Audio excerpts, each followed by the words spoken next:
Hello, friends. Welcome to this month's book review. And for this month at CEO Life, we are reading How to Win Friends and Influence People by Dale Carnegie. And I'll be honest, this isn't a new book, but it might be one of the most dangerous ones if you actually apply it. Because this book will expose how we deal with people and whether we're pushing them away without even realizing it. This first section hit me in a way I didn't expect. Carnegie opens up with something simple but uncomfortable. He said people don't respond well to criticism.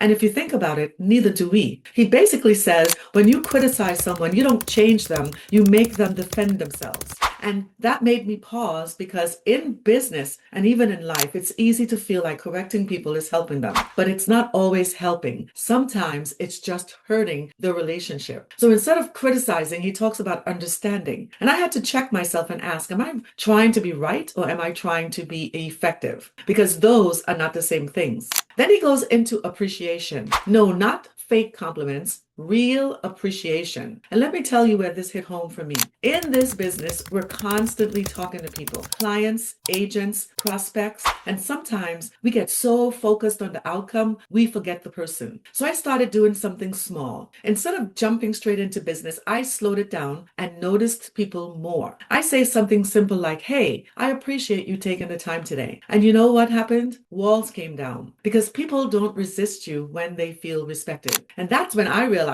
influence isn't pressure, it's connection. And here's the part that stuck with me all week. People will forget what you said, but they won't forget how you make them feel. So now the question becomes, are people leaving your presence feeling judged or feeling valued? Because that right there, that determines everything. Now, next week, we're getting into something even deeper, how to make people actually like you without trying so hard. This week, can you apply just one thing? Catch yourself before you criticize and replace it with understanding. Try it in one conversation and watch what happens. And I would like to hear from you. Drop a comment below and tell me what's one moment this week where you chose understanding over criticism. I want to thank you for spending these few minutes with me. I'll see you next time. CEO Life, all gas, no brakes.